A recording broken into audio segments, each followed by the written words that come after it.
The Zephyrian scout ship Silent Whisper had been observing Earth for 3 solar cycles without detection. Commander Vexthal prided himself on their advanced cloaking technology, a quantum phase shift that rendered their vessel completely invisible to any known detection method in the galaxy. They had studied dozens of primitive worlds, always unseen, always unknown. The humans continue their mundane activities, reported Science Officer Keelandra, her 6 eyes focused on the monitoring displays. No indication they're aware of our presence. Vexthal's mandibles clicked in satisfaction. The humans were indeed primitive, still bound to their single world, barely capable of interplanetary travel. Their technology was laughably crude compared to Zephyrian science. The observation mission would conclude soon, and they would report back to the High Command about this unremarkable species. Dr. Sarachin had been working late in her radio astronomy lab again. The coffee had long gone cold, but she remained hunched over her equipment, fine-tuning the new array she'd been developing. Something had been bothering her for weeks, subtle anomalies in the background radiation, patterns that didn't quite fit natural phenomena. There, she whispered to herself, adjusting the frequency modulation. The signal became clearer, more defined. It wasn't random cosmic noise. It was structured, purposeful, almost like communication. Aboard the Silent Whisper, Keelandra's appendages froze over her console. "Commander, I'm detecting an unusual energy signature from the planet's surface." "Specify," Vexthal commanded, his interest piqued. "It appears to be some form of directed electromagnetic probe. It's scanning our general vicinity." Vexthal's confidence wavered slightly. "Impossible. Their technology is centuries behind ours. They couldn't possibly penetrate our phase shift cloak."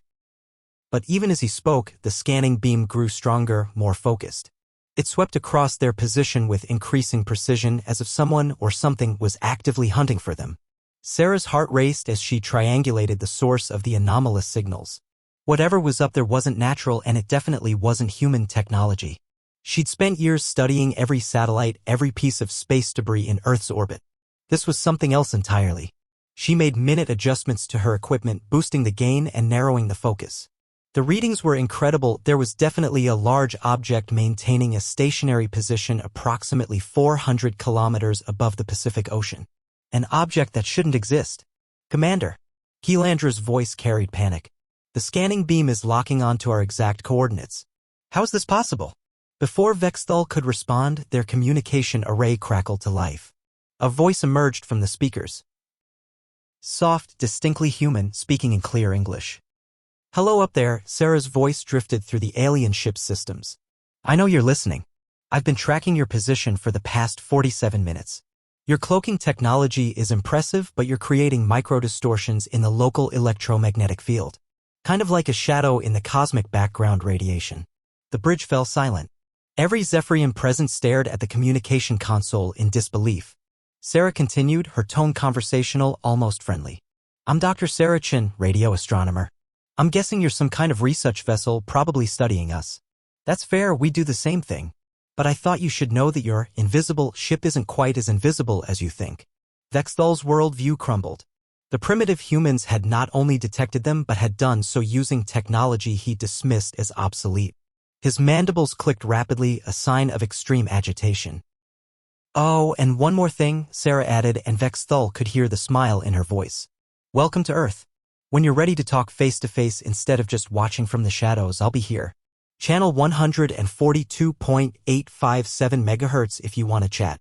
I'll leave the frequency open." The transmission ended, leaving the Zephyrians in stunned silence. Keelandra finally spoke, her voice barely above a whisper. "Commander, what do we do now?" Vexthal stared at the blue-green world below, his perception of humanity forever changed. Perhaps these creatures weren't as primitive as they'd assumed. Perhaps, in their arrogance, the Zephyrians had underestimated what intelligence could accomplish with ingenuity and determination, even with seemingly inferior technology. We make contact," he said finally.